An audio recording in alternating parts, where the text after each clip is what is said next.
이낙연 더불어민주당 대표가 던진 전직 대통령 사면론이 전국의 이슈로 떠올랐습니다. 지지층 사이에서도 논란이 일자 이 대표가 한 발 물러서기는 했지만 여전히 불씨는 살아있습니다. 정준호 변호사와 함께 이야기 나눠보도록 하겠습니다. 안녕하십니까? 네, 안녕하십니까.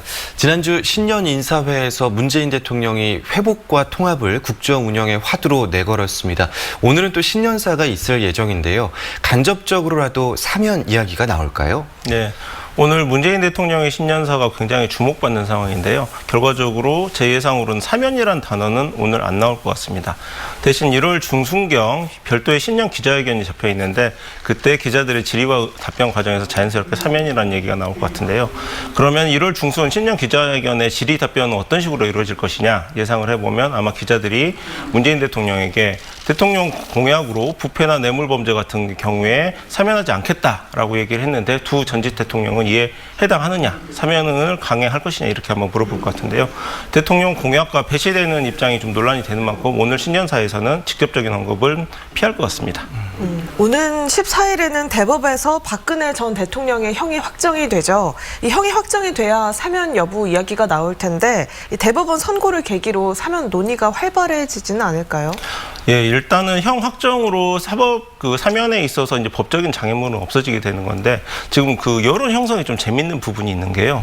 조건을 거는 게 맞느냐 틀리냐에 좀 여론이 형성이 돼 있습니다. 그래서 형 확정이 되더라도 그 문재인 대통령이 사면을 결단을 할 때 조건 있는 사면을 요구를 하느냐, 조건 없는 사면을 하는 것이 맞느냐로 여론이 형성되기 때문에 논란이 가라앉지 않고요. 조건을 거는 게 맞느냐 틀리냐의 논란이 여전히 계속 반복이 될 것으로 보입니다. 네, 더불어민주당은 그 사면의 전제 조건으로 이제 당사자들의 반성 또 국민들의 공감대가 이루어져야 한다라고 이야기를 하거든요. 이런 조건들이 충족될 수 있다라고 보십니까? 방금 말씀드렸지만 두 가지 다 충족되기 어려운데요. 국민의 공감대라는 게 국민 통합을 입장으로 해서 사면으로 가자라는 여론이 형성이 되느냐 마느냐인데 지금 논란은 조건을 거는 게 맞느냐 틀리냐로 형성이 돼 있기 때문에 특히 여권 지지층에서는 그 당사자의 반성이 없는 조건을 걸어야 된다. 그리고 야권에서는 조건 없는 사면이 반드시 진행이 되어야 된다 이렇게 얘기가 돼서 문제가 좀 되고 있습니다. 그리고 당사자들의 반성도 어려운데요. 물론 14일 날 박근혜 대통령의 대법원 판결 이후에 박근혜 대통령의 입장 표명의 기회가 남아있기는 하지만 이명박 대통령은 작년 가을에 대법원 선고를 받으면서 법치가 무너졌다라고 해서 반성을 스스로 포기를 했습니다. 그러면은 그 남은 반성의 주체는 국민의힘 야당인데 야당은 아시다시피 작년 12월에 김종인 대표가 이미 사과문을 발표를 한 상태입니다. 네, 두 전직 대통령 사면 문제를 분리 대응할 수 있다라는 이야기가 일부 언론에서 나오기도 했는데요. 가능성이 있다고 보십니까? 네, 저는 가능하다라고 보는데요. 이 부분에서 그 법조인 특유의 원칙론을 조금 이해하실 필요가 있습니다. 노무현 대통령도 그렇고 문재인 대통령도 그렇고 그 변호사 출신인 그 법조인 출신인데요.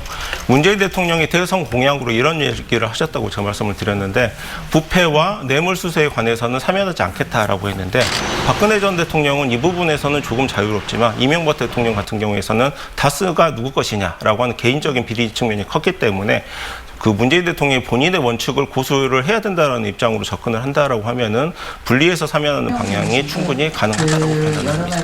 네, 결국에 이 사면론이 정치적 셈법 아니냐라는 문제 제기도 있거든요. 변호사님은 어떻게 보십니까? 네, 사면으로서 문재인 대통령이나 여권에서 얻을 수 있는 정치적인 이득이라고 하면은 야권 분열입니다.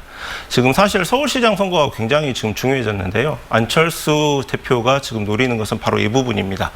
그 야권 연대의 플랫폼을 만들어가지고 서울시장 선거를 성공적으로 치러내면은 지금 윤석열 총장이라든지 이런 외부 인사들이 야권에 자연스럽게 합류할 수 있는 구조를 만들어서 본인이 그 대선 승리에 그 기여를 하겠다는 셈법인데요. 즉 아직 야당인 국민의힘은 밉지만 인물 보고 투표할 수 있는 그런 구조를 만들어내는 것이 안철수의 지금 속셈입니다. 그런 부분에 있어가지고 그 박근혜 대통령이 사면으로서 출소를 하게 되면은 굉장히 좀 어려운 상황이 벌어질 수 있는데요. 실제로 지난 4월 총선을 앞두고 박근혜 대통령의 옥중서신이 화제가 됐었는데 기존 거대 야당을 중심으로 야권에 투표를 해달라 이런 메시지가 있었기 때문입니다. 네, 논란이 계속되고 있는 두 전직 대통령의 사면론에 대해서 오늘 짚어봤습니다. 오늘 말씀 감사합니다. 고맙습니다. 감사합니다.